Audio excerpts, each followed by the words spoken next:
Hey there, everybody. Let's just jump right into part 2 of our 3-part series on confidence. In part 1, we touched upon the connection between empowerment and confidence. We also discussed the one area that we as women need to focus our attention, and that's building confidence from within. Knowing your self-worth, who you are, your value, and feeling really, really good about yourself. When we grow this kind of confidence, then we can easily apply it to be confident in all areas of our lives. What we're doing is moving away from situational confidence. That confidence where we're looking to build confidence in an area of our lives for a certain outcome. Instead, we're focusing on building confidence in you. By the end of this video, it is my intention that you will gain some insight into what could possibly be some confidence blocks for you that you don't even know are there. So what we need to do is determine how confident we truly are in ourselves. And going back to the example I gave yesterday, what good was all that confidence that I had for myself to go on TV when it couldn't be applied to other areas of my life? Really not that valuable, to be honest.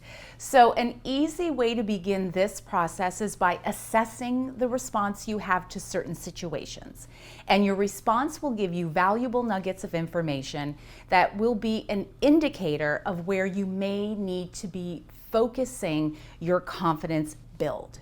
Okay, so situation number 1. If there was a race of any kind, and you were asked to enter, what would your immediate response be? How would you feel in your body? What words come into your mind? This seemingly odd question isn't really about the race. It's a question rather about entry. It's about how confident you are in your prospects.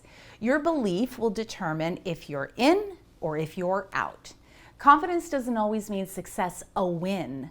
But whether or not you even enter the race and try does help you determine your confidence level in yourself. Okay, so that's number 1. Number 2, pick someone you have a trying time with. Maybe it's your mom or your husband, a roommate, your cousin, a bestie. Doesn't matter who it is. What if I told you to go have that conversation with them right now? What would your immediate response be? How would you feel in your body? What words come to mind when you think of having that conversation? What you can glean from this about your confidence isn't about the actual conversation. It's about the prospect of conflict. Conflict is inevitable, but coping with confrontation is a critical social skill that does require confidence. Confident people can experience conflict without escalating it. That's just another example. So, number 3, I want you to think of a goal or a desire or an aspiration that lives in here, maybe way back here somewhere, but it hasn't become reality outside of that yet. What if I told you to come up with a plan to make it happen in, say, 3 months? How about 6 months, a year? What would your immediate response be? How do you feel in your body? What words immediately come to mind? Now, these examples may seem totally random and rather benign. However, they will give you valuable insight into possible confidence blocks because these are about you and your response to situations, and finding the nuggets in your response is a way to begin to assess where you need to dial up your empowerment. So here's the big takeaway.